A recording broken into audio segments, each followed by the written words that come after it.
శ్రావణ శుక్రవారం పర్వదినాన్ని పురస్కరించుకొని రింగు రోడ్డులో గల కళ్యాణ వెంకటేశ్వర స్వామి దేవాలయంలో అష్టలక్ష్మి దీపారాధన మరియు కుంకుమార్చన భక్తి శ్రద్ధలతో నిర్వహించారు.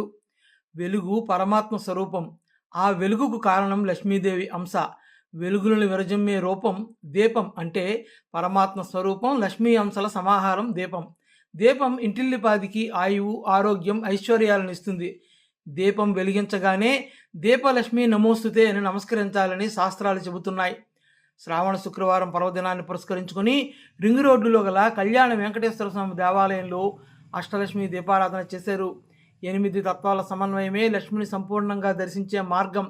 అట్టి మహిమాన్వితమైన మహాలక్ష్మి కరుణా కటాక్షాలు లభించాలని కోరుతూ రింగు రోడ్డు కళ్యాణ వెంకటేశ్వర స్వామి దేవాలయంలో అష్టలక్ష్మి దీపారాధన, కుంకుమ పూజలు చేశారు. ఈ ఉత్సవంలో మహిళలు పెద్ద ఎత్తున పాల్గొన్నారు.